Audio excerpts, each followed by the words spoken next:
Hello everyone, my name is Oscar. Recently I've done some research into the efficient market hypothesis.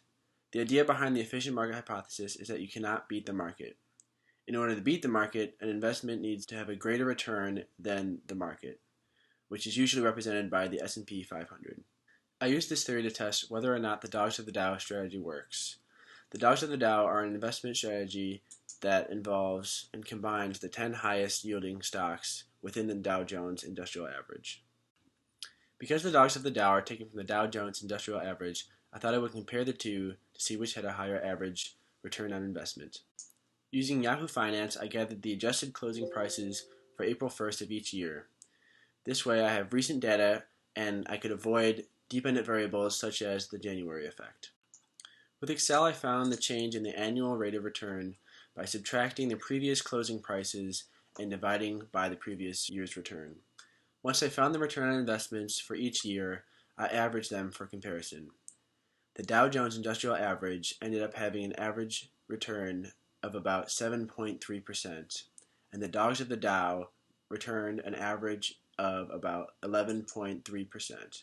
So the Dogs of the Dow had a 4% greater return than the Dow Jones Industrial Average. Now we know that the Dogs of the Dow work, but now we have to figure out whether or not it can beat the market. I used Yahoo Finance again to find the data for the S&P 500. Using the same steps as before, I found the average return to be 10.6% for the S&P 500. This return was still lower than the Dogs, suggesting that the Dogs have beat the market. This conclusion goes against that of the efficient market hypothesis. The Dogs of the Dow would not fit in a strong, semi-strong, or even weak form of the efficient market hypothesis, meaning that we would reject this hypothesis and accept that the Dogs of the Dow beat the market.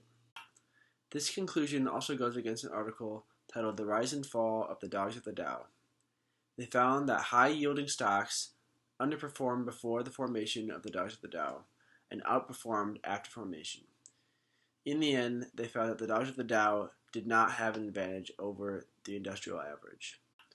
They suggested making a portfolio instead that is well diversified as a better option. I would suggest adding the Dogs of the Dow to a well diversified portfolio. That way there is diversity for stability and high yield on investment.